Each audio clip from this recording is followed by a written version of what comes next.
యోనా ఎక్కడుండాలి? నినివేలో ఉండాలి. దేవుడు ఏం చెప్పాడు? నినివేకి వెళ్ళో. అది దేవుని చిత్తం, అది దేవుడిచ్చిన బాధ్యత, దేవుడిచ్చిన పని. నినివేకు వెళ్ళు అన్నంటే ఎక్కడికి వెళ్ళాడు? తర్షీషుకి వెళ్తాను ప్రయాణం చేయడం మొదలుపెట్టాడు. ఎక్కడుండాలి?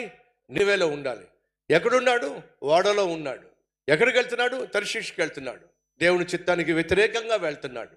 దేవుడిచ్చిన బాధ్యతకు వ్యతిరేకంగా వెళ్తున్నాడు. దేవుడిచ్చిన పనిని పక్కన పెట్టేశాడు, పనంగా పెట్టేశాడు. ప్రయాణం చేసుకుంటూ వెళ్తున్నాడు. ఏమి సాధించాడో చెప్పండి. నినివే పట్టణానికి వెళ్ళి వాళ్ళని రక్షించవలసిన వాడు కాస్త తర్షీషు పట్టణానికి వెళుతూ తన చుట్టూ ఉన్న వారందరినీ నాశనం చేసే ప్రయత్నం చేశాడు.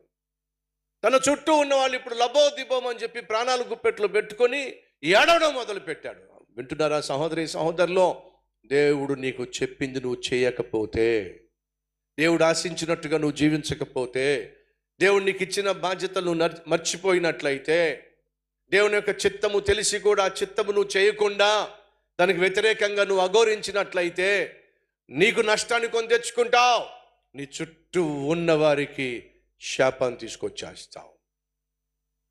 నినివే పట్టణంలో ఉండవలసిన వాడు ఓడలో ప్రయాణం చేస్తూ తర్షీషుకు వెళుతూ తన చుట్టూ ఉన్న వారికి ప్రాణం మీదకి తీసుకొచ్చేసాడు. అదే యోనా పశ్చాత్తాపడి మళ్ళీ నినివే పట్టణానికి వెళితే ఆశీర్వాదంగా మారిపోయాడండి. దేవుని చిత్తము చేయడంలో ఆశీర్వాదం ఉంది.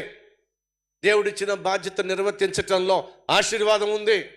దేవుడు చెప్పిన సేవ చేయడంలో ఆశీర్వాదం ఉంది.